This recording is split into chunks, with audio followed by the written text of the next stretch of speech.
ఉండేదాన్ని.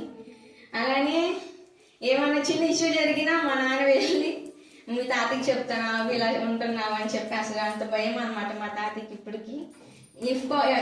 మా అమ్మకైనా మా మావయ్యకైనా ఎవరికైనా మా తాత అంటే అంత భయంతో పెరిగాము మేము. అలానే తెలిసిందే కదా విషయం ఇలా హార్ట్లో ఇలా ప్రాబ్లం ఉందని తెలియంగానే అంటే నా లైఫ్లో జరంగా తాతని బట్టి దేవుడు ఎలా నాతో మాట్లాడని రెండు సిచ్యువేషన్ నేను చెప్పాలనుకుంటున్నాను. ఫస్ట్ సిచ్యువేషన్ వచ్చేసి కరోనా టైంలో. అందరూ తెలిసిందే కరోనా టైం ఫస్ట్ అటాక్ అయింది తాతకి. కానీ ఆ టైంలో కనీసం కన్న కూతురైనను మావయ్యనను కనీసం దగ్గరకు రాలేదు.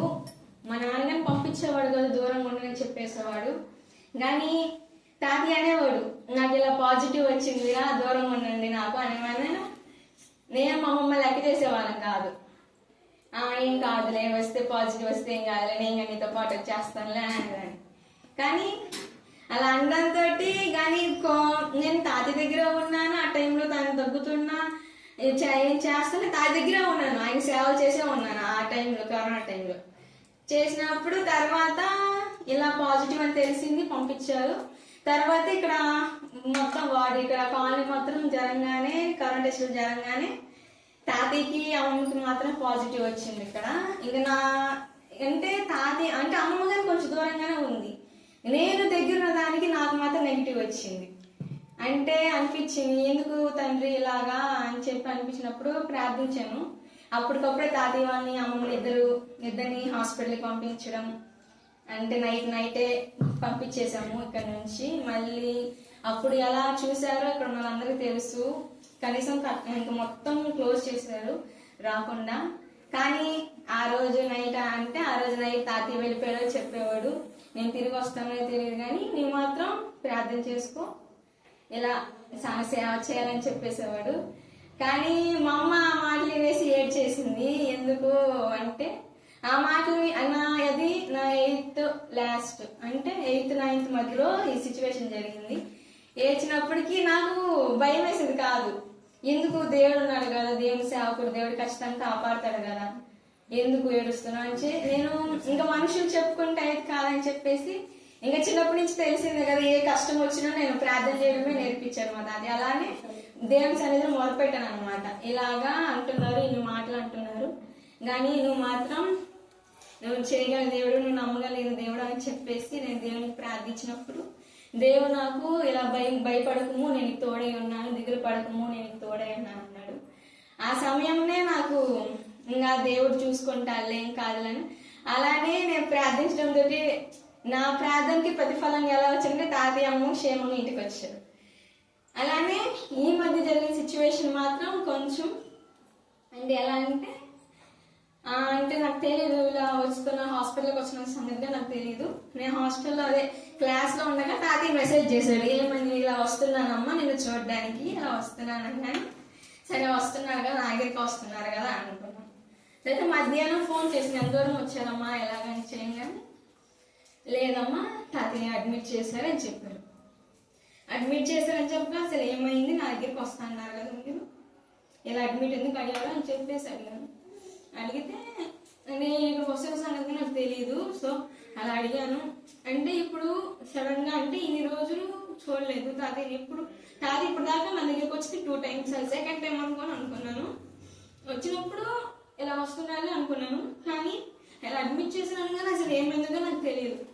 తర్వాత ఇలా హార్ట్ ప్రాబ్లం అన్నారు, ఇలా గుండె నొప్పితోటి ఇలా ఉన్నారంటారు, అందుకే చేర్పించారన్నారు. సో అలా చేర్పించినప్పుడు ఇదేంటి నాకు అసలు కనీసం ఒక మాట కూడా చెప్పలేదు, నా దగ్గరకు వస్తానని చెప్పేసి హాస్పిటల్లో అడ్మిట్ అవ్వడం ఏంటి అనిపించింది. అది తల్లిదండ్రులు ఇన్ని రోజులు చూడుకున్నప్పుడు సడన్ గా వాళ్ళు వస్తున్నప్పుడు ఆనందం వచ్చింది, కానీ సడన్ గా హాస్పిటల్లో జాయిన్ అయ్యేసరికి ఏం తెలియలేదు. తర్వాత దీని క్లాస్లో ఉండగానే చేశాను, చేయగానే తర్వాత అర్థం కాలేదు, ఏంటో అర్థం కాలేదు. అలా సిచ్యువేషన్ ఉన్నప్పటికీ ఇంట్లో సిచ్యువేషన్స్ దానికి అనుకూలపడట్లేదు అసలు. ఇంకా అమ్మమ్మ తాత ఇంకా అలానే ఉండిపోయారు, డాడీ నైట్ వెళ్ళాడు, మామయ్య గారు వెళ్ళారు. ఇంకా సరే 2D ఎకో ఇలా హార్ట్ పెయిన్ వస్తుంది కదా, 2D ఎకో టెస్ట్ చేసినాక చెప్తామన్నారు. ఇంకా సరే రేపు పొద్దున్న కదా రిజల్ట్ వచ్చేది. 2D ఎకో చేసిన తర్వాత ఇలా కరోనరీ ఆర్టరీలో బ్లాక్ అయింది, డిఆక్సిజనేటెడ్ బ్లడ్ అనేది జనరేట్ కావట్లేదు. సో అది కరోనరీ ఆర్టరీ అనేది మెయిన్ ఆర్టరీ, అది ఆక్సిజనేటెడ్ బ్లడ్ని తీసుకెళ్తుంది అనమాట పైన నుంచి. సో అలాగనుకొని నేను చెప్పిన తర్వాత రిజల్ట్ ఇలా వచ్చిందా, సరే ఇంకా అది స్టంట్ వేయడం కుదరదు, ఓపెన్ హార్ట్ సర్జరీ అని చెప్పారు. ఓపెన్ హార్ట్ సర్జరీ అనేది కొంచెం కాంప్లికేటెడ్ అవుద్ది, అది అంటే చాలా జాగ్రత్తగా చేయాలన్నమాట. స్టంట్ అనేది అందరూ వేయించుకుంటారు కానీ ఓపెన్ హార్ట్ సర్జరీ చాలా క్రిటికల్గా ఉంటుందని చెప్పారు. చెప్పంగానే ఏంటి ఓపెన్ హార్ట్ సర్జరీ అని అన్నారు. తాతయ్యకి ఇలా డిస్ప్లే చేసి చూపించారంట, ఇలా జరుగుతుంది ఇలా జరుగుతుంది. ఇంకా రోజు సాయంత్రం తాతయ్య ఫోన్ చేయగానే ఏమన్నాడంటే, అంటే ఆయన చనిపోతానని కాదు ఇలా అని కాదు కానీ దేవుని సేవ గురించి ఎక్కువ ఆలోచించాడు.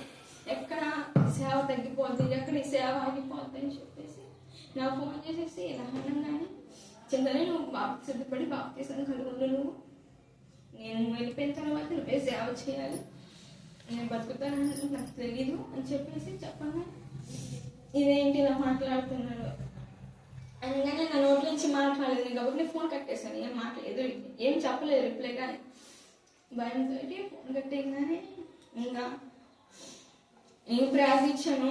ఆ రోజు అంటే మరుసటి రోజు సండే, ఇంకా ఆ రోజు నైట్ ఫాస్టింగ్ ప్రేయర్లో జాయిన్ అయిన తర్వాత అలా ఉండగానే ఇంకా దేవుడు నాతో మాట్లాడంటే ప్రార్థించాను.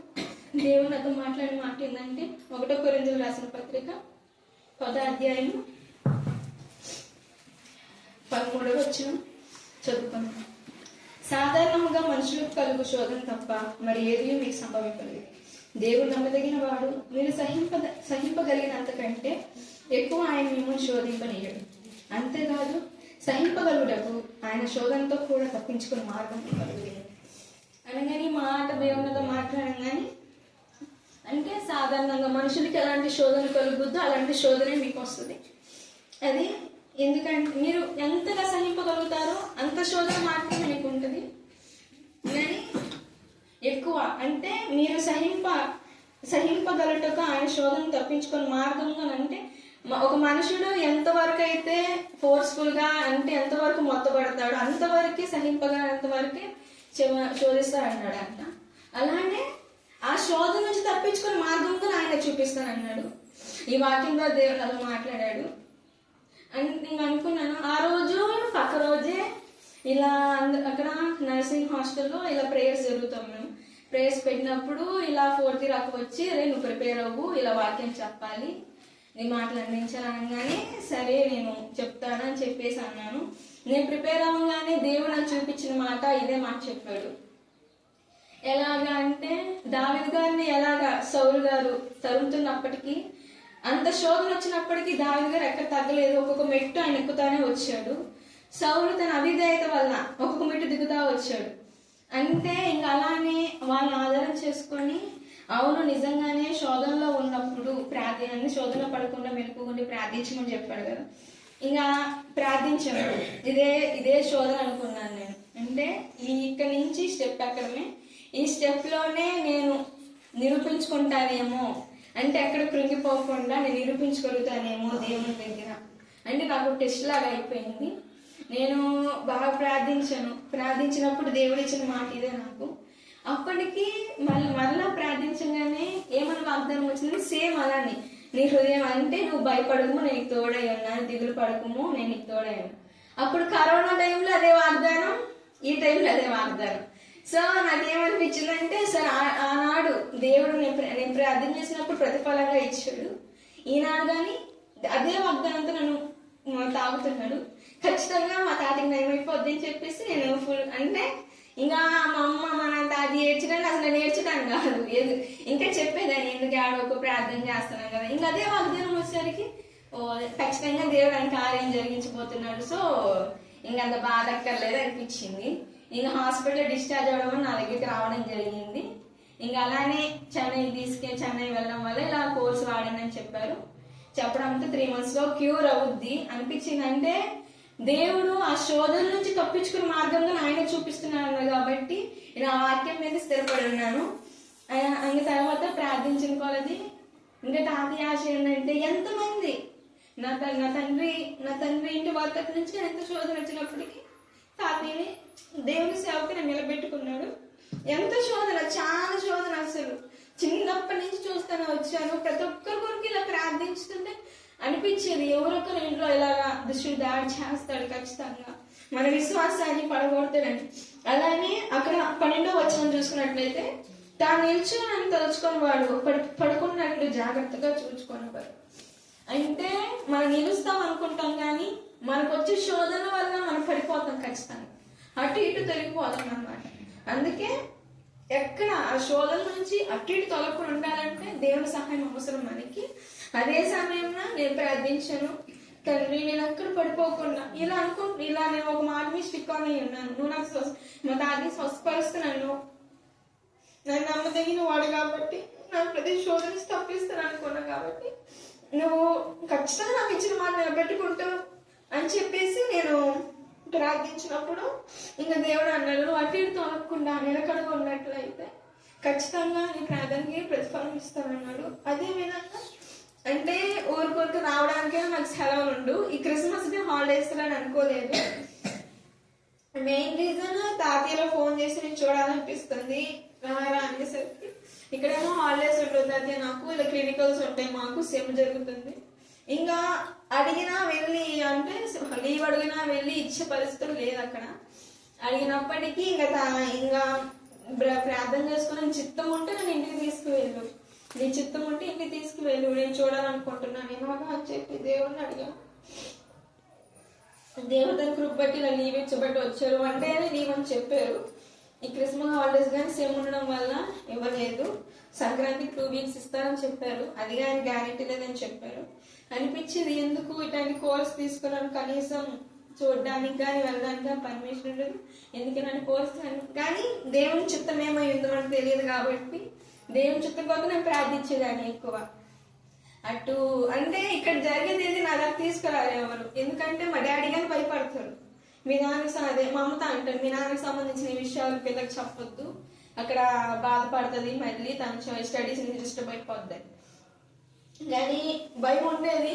కానీ దేవుడు ప్రతి ఒక్క మెట్ని మా మమ్మల్ని అయినా సరే ఎంత అంటే ఇన్ని యాక్సిడెంట్స్ అయినా కానీ ప్రతి యాక్సిడెంట్ నుంచి మా మమ్మల్ని దేవుడు తప్పించుకుంటూ వచ్చాడు.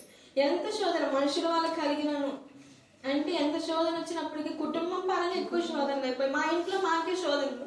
కానీ ఇట్లాంటి శోధనప్పుడు నిలకడగా ఉంటే ఆయన కార్యం చూస్తామేమో అని చెప్పేసి ఆ శోధన ఎక్కడ తప్పుకోకుండా ఉండాలని అనుకుంటున్నాను.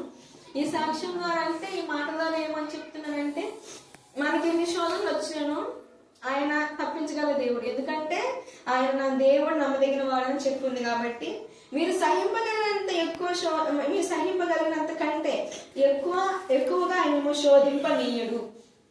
అంటే మనం ఎంతవరకు సహిస్తామో అంతవరకు దేవుడు మనల్ని శోధిస్తా అన్నాడు. ఆ శోధనలోనే మనము శోధింపమని మింపట నేను సువర్ణం వల్లే వెలుగుతుడని అన్నాడు ఎలా చెప్పబడిందో, అలానే శోధనలో ఉన్నప్పుడే మన దీనత్వం ఉంటుంది. ఆ శోధనలోనే దేవునికి మనకి ఎక్కువ బాండింగ్ పెరుగుద్ది అని చెప్పారు. అలానే సహింపగలకు శోధనతో కూడా తప్పించుకుని మనం కలిగేవాడు. నేను అనుకున్నాను ఇదే రూట్ ఏమో మెడికేషన్స్ వల్ల నయమైపోద్దేమో, ఇదే ఒక రూట్ ఏమో దేవుడు ఇచ్చింది.